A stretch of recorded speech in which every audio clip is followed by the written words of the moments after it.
Are you looking for a one-row repeat crochet stitch that adds beautiful texture to your crochet projects and looks the same on both sides? If you are, the Crochet Griddle Stitch might just be what you're looking for. I'm Rachel from Hope Corner Farm, and by day I'm a home ec teacher who teaches hundreds of students how to crochet. And if you're ready to learn how to crochet the Griddle Stitch, let's grab a hook and some yarn and we'll get crocheting.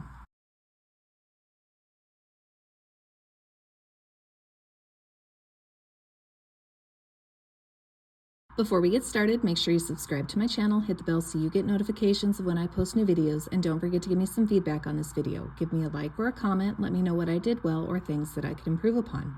So for the Crochet Griddle Stitch, you're going to have to gather a couple of things. So first off, you're going to need a crochet hook of your choosing.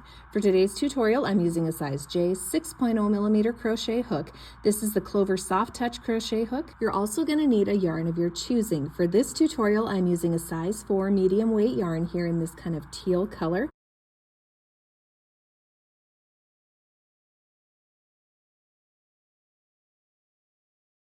This crochet stitch is written using US crochet terms.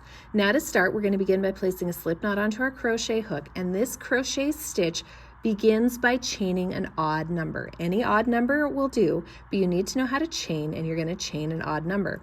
You're also going to need to know how to single crochet and double crochet to complete this crochet stitch. If you need refreshers or need to learn any of those stitches, you can check out the links below where I have slower, more detailed moves for those crochet stitches.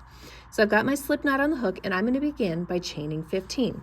So here's 1, 2, 3, 4, 5, 6, 7, 8, 9, 10, 11, 12, 13, 14, and 15.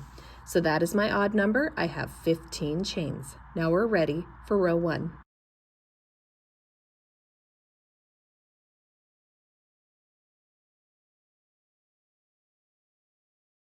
For row 1, we're going to begin by working into the second chain from the crochet hook. So not this one, but this one.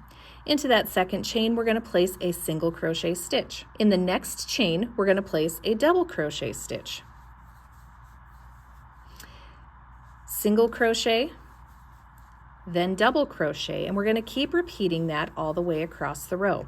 So we're going to repeat a single crochet stitch in one chain, followed by a double crochet stitch in the next chain. So I'm going to hurry to the end of this row here, and I'll show you what it looks like when we get to the end. So again, we're going to repeat a single crochet followed by a double crochet all the way down here towards the end of the row. So we have 2 chains left. We're going to single crochet in one of them, and your row should end with a double crochet stitch, and which mine does here. So into this very last chain, I'm going to place a double crochet stitch. And that completes row 1.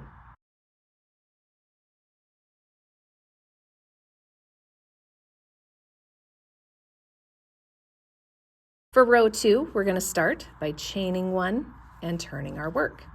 Into the very first stitch here, we're going to place a single crochet stitch. Then we're going to double crochet in the next stitch. And we're going to do just like we did the last row, where we alternate a single crochet followed by a double crochet all the way to the end of the row. And just like the previous row, this stitch in this row should end with a double crochet at the very end here.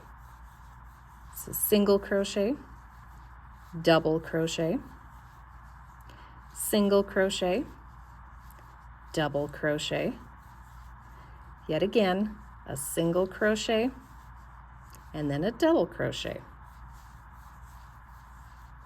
And that completes row 2.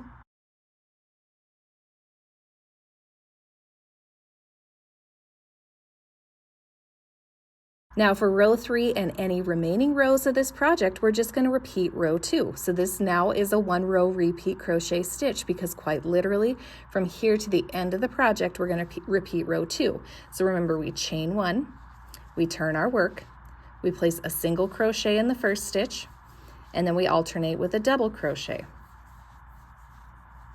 So single crochet, and then a double crochet, single crochet, and a double crochet. And this is why it's such a fun crochet stitch to use for blankets or scarves or anything like that, because quite literally you can sit and you don't have to pay attention as much to this crochet stitch because you're just alternating 2 stitches and each row is exactly the same. And that's why I love the griddle stitch in crochet. It just is a fun, relaxing crochet stitch to complete. And again, you should end your row in that very last stitch. You can see the top of it right there with a double crochet stitch. Beyond the beautiful textured detail that this crochet stitch adds to your projects, it's just such a nice fact that it's a 1-row repeat crochet stitch. I hope you guys found this tutorial helpful. Don't forget to subscribe to my channel, hit the bell so you get notifications of when I post new videos. And if you guys are looking for another 1-row repeat crochet stitch, you can check out my tutorial for the crochet blanket stitch right here. And I hope you guys have a blessed day.